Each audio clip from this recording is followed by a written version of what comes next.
Notimundo al día.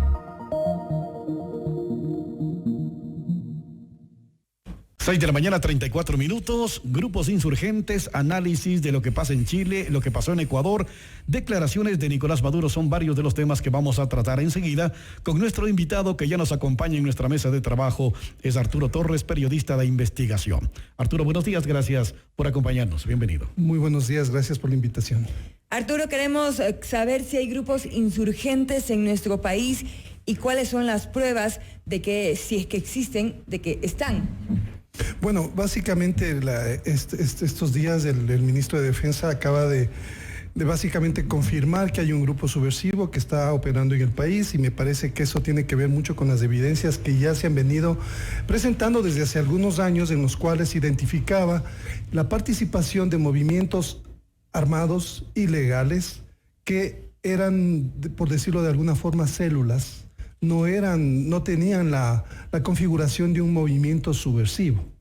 Me parece que hay que tener en cuenta todos los antecedentes que hay para considerar que ahora Fuerzas Armadas está apuntando a un grupo subversivo.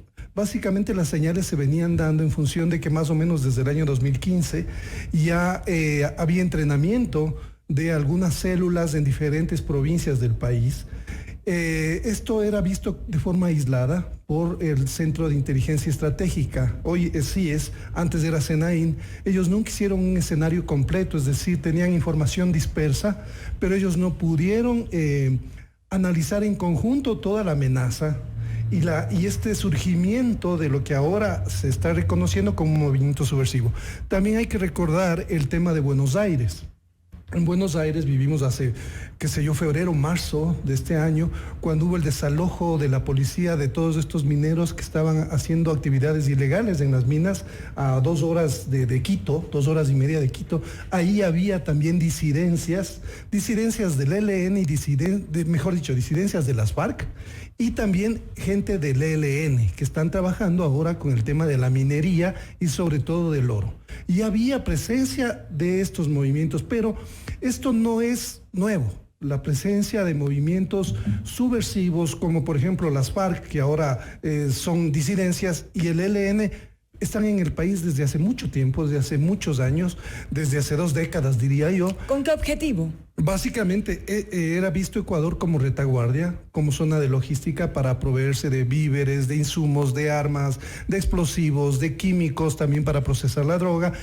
Entonces ellos fueron juntándose, teniendo el apoyo de otros grupos también afines ideológicamente, digamos, a sus propuestas políticas armadas subversivas.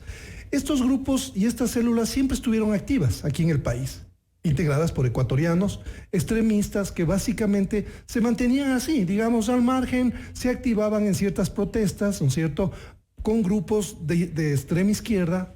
También estas alas violentas. Arturo, la tesis del gobierno es que se tratarían de guerrillas urbanas infiltradas en las calles de Quito en las últimas manifestaciones. Sí, tenemos evidencias de que eso ocurrió. ¿Cuáles?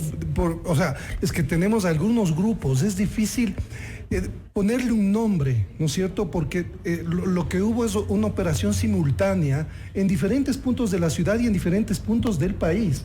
Hablamos de una estrategia de guerra. No es una estrategia convencional de una manifestación. Lo que vimos fue básicamente una estrategia de combate que utilizan los movimientos subversivos en las zonas urbanas. Específicamente el ELN ha actuado así, por ejemplo, y también las FARC anteriormente, y creo que todos esos elementos nos permiten a nosotros concluir que la protesta indígena también tuvo este componente de células subversivas armadas que tenían un fin, un propósito, que era desestabilizar y hacer un golpe para que el gobierno se caiga. Eso es evidente. ¿Por qué? ¿Qué ganan estos grupos subversivos si logran este objetivo? Bueno, ahí es cuando entra la tesis también del gobierno, que es una hipótesis de que detrás de todo esto, digamos, de la participación violenta de estos grupos, estuvo el correísmo, ¿no es cierto?, que estuvo Rafael Correa, y hablamos ahí también de un eje regional. No olvidemos, otro de los indicios es que Rafael Correa ha estado moviéndose mucho entre Venezuela y Cuba. los últimos meses. ¿Por qué se movía tanto entre Venezuela y Cuba? Sabemos y tenemos evidencias que desde Venezuela, por ejemplo, funcionaba toda el aparataje y la maquinaria de fake news, de interferencia en las redes sociales. Eso es evidente. También se ha comprobado que hay servidores en Rusia. O sea, no estamos hablando solamente de un movimiento local.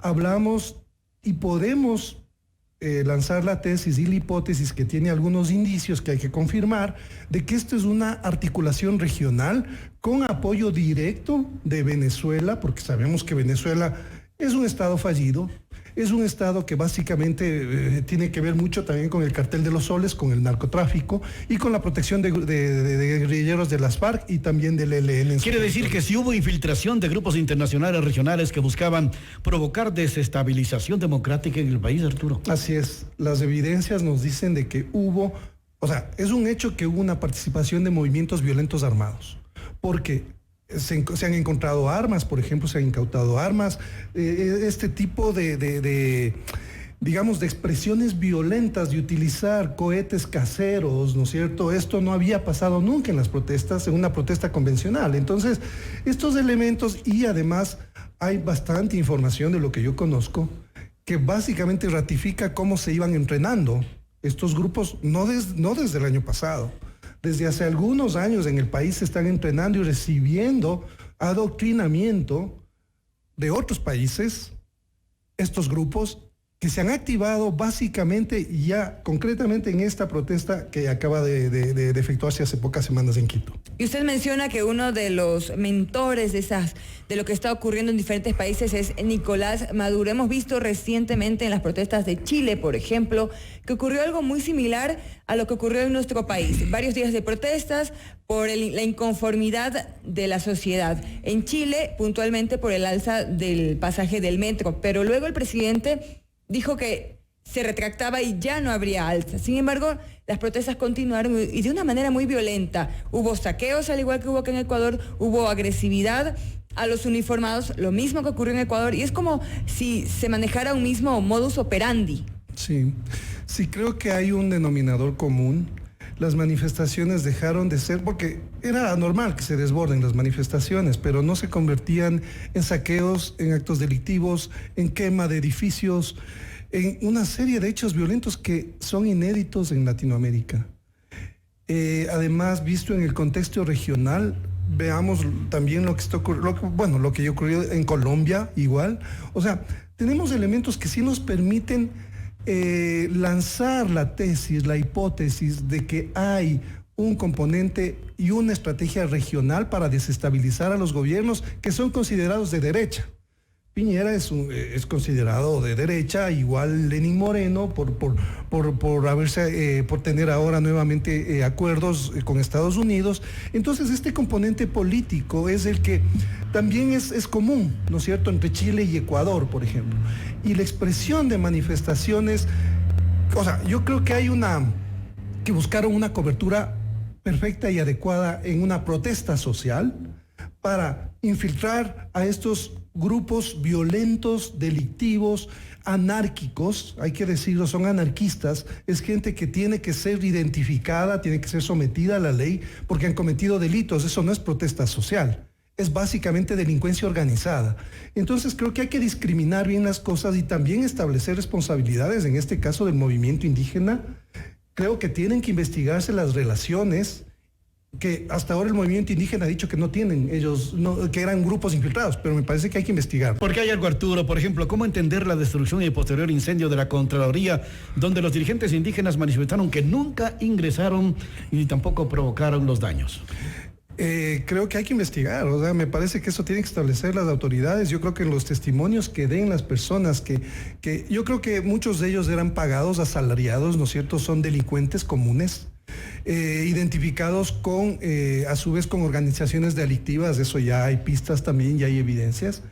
Entonces, hubo mucha logística y muchos recursos para contratar. Esta no es gente que salió a las manifestaciones porque se sentía afectada por los subsidios. ¿De dónde venía el dinero? Eso es lo que se está investigando. Hay grupos muy fuertes, hay empresarios, o sea, Creo que... ¿Ecuatorianos? Ecuatorianos, así es. ¿Que financiaron eso es las lo que se protestas? está investigando, exactamente de dónde viene el financiamiento. También puede haber venido de afuera, no olvidemos. O sea, hay diversas fuentes para financiar esto. El hecho, por el momento, es que fue un financiamiento de muchos millones de dólares. La logística fue impresionante, la forma en que transportaban permanentemente, la cantidad de carros, la manera de reaccionar tan rápida, tenía que ver con una logística potente y muy bien financiada. O sea, eso no cabe duda.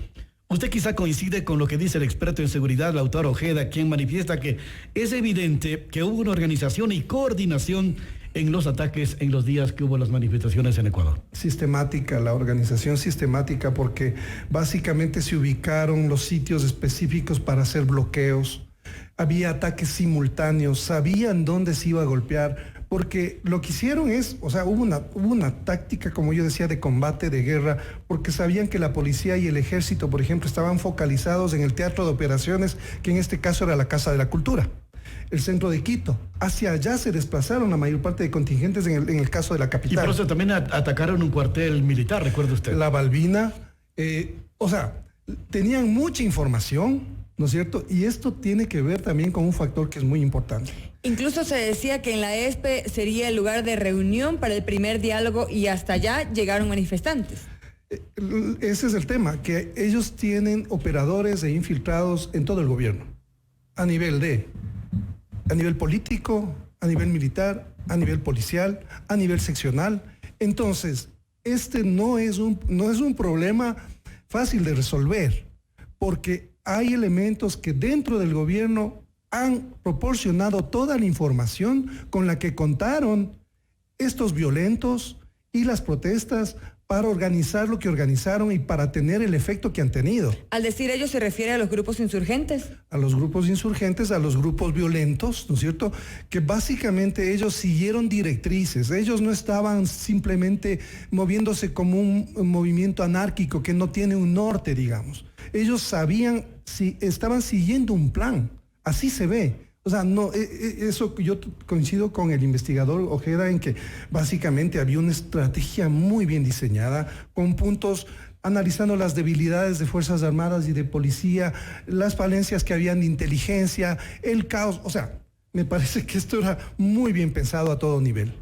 Ahora, teniendo una visión más global, usted mencionaba que estos grupos insurgentes que están operando en diferentes países, su objetivo principal es desestabilizar los gobiernos de derecha.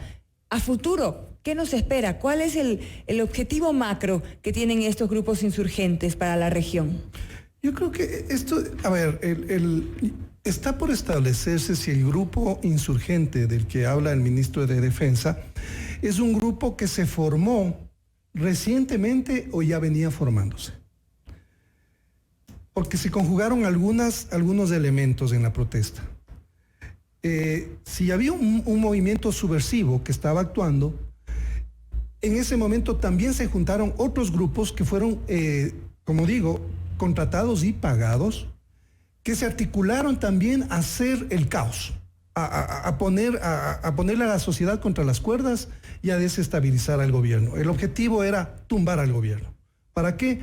Y ahí tenemos el componente político. Paralelamente, en la Asamblea, la legisladora Gabriela Rivadeneira anunciaba la muerte cruzada. Nuevas elecciones. El expresidente Correa, una semana antes, decía que tenía que caer Lenín Moreno. Lenin chao, o sea, él desde YouTube, desde las redes sociales fomentaba a nivel político y mediático, por decirlo así, el golpe. O sea, él estaba hablando también de eso. Entonces, por eso es que se le relaciona a él directamente con este tema. Creo que evidentemente hay que probar la relación de él ya de manera factual con lo que ocurrió, pero sí hay una coincidencia que es evidente, ¿no? O sea, ellos se movieron políticamente y mostraron sus cartas de que lo que buscaban era que se caiga el presidente Lenín Moreno. ¿Lo que se busca entonces es que los países de la región sean socialistas? Yo creo que el bolivarianismo, no olvidemos que hace una década después Chávez es el que inicia en el año 98 todo este movimiento bolivariano. y él logra empezar a juntar voluntades de Ecuador, de Bolivia, de Argentina, de Brasil, de Centroamérica, algunos países, Nicaragua. O sea, es un grupo fuerte. Bolivia, por ejemplo, Uruguay, se crea la UNASUR. O sea, hay diferentes pasos y se empieza a generar un andamiaje que tiene que ver con distanciarse de la agenda de Estados Unidos y acercarse más a China y a Rusia. Eso es bien importante entender para darnos cuenta que hubo un vuelco. Correa sale del poder Cristina, llega al poder Macri. En Venezuela, básicamente Maduro se mantiene como un dictador. O sea, se mantiene por las armas, por la fuerza que tiene de paramilitares y de los militares que le apoyan. Entonces, ha habido un debilitamiento del movimiento bolivariano, evidente, de la izquierda que empezó a empujar Chávez. Luego de ese debilitamiento empiezan a aparecer los casos de corrupción, ¿no es cierto? Porque estaban demasiado tiempo en el poder. Y hay una reacción ahora del bolivarianismo que quiere reposicionarse políticamente. Varios países. En varios países, y está por establecerse si ellos están relacionados o no con estos movimientos delictivos, anárquicos, violentos que han actuado en Ecuador y en Chile recientemente. Eso es lo que hay que probar. Además. Arturo, y en ese tema, el presidente de Venezuela, Nicolás Maduro, habló sobre las metas y estrategias que ha ideado los partidos políticos progresistas en el foro de Sao Paulo. Y él dice de que las metas se comienzan a cumplir y habla sobre Ecuador, sobre Chile y otros países. Yo creo que lo que dice Maduro lo dice como para generar miedo también, o sea, para decir, miren, estamos aquí. Es parte del aparato de propaganda, ¿no es cierto? Porque él sabe que en este momento hay mucho temor en la sociedad por lo que ocurrió, y ahora también tenemos una guerra que se libra en dos frentes. Uno es el frente digamos, del terreno, del campo, donde se hacen acciones, y otro es el terreno de las redes sociales, que ha potenciado muchísimo la propaganda, las noticias falsas, en fin. Entonces, a ese nivel, en un conflicto convencional se le llama la guerra psicológica. Ellos están empleando métodos de combate y en las redes sociales están librando una guerra encarnizada por posicionar su tesis. Bueno, y las declaraciones recientes de Diosdado Cabello, por ejemplo, creería que son preocupantes. Él había dicho esos países van a reventar porque tienen una sobredosis de neoliberalismo y eso no lo aguanta nadie. Lo dijo Cabello a periodistas antes de liderar una marcha en Caracas. Es apenas la brisita, lo que viene ahora es un huracán, agregó sobre las manifestaciones. ¿Qué nos espera entonces? Creo que hay que tomar con calma esas declaraciones.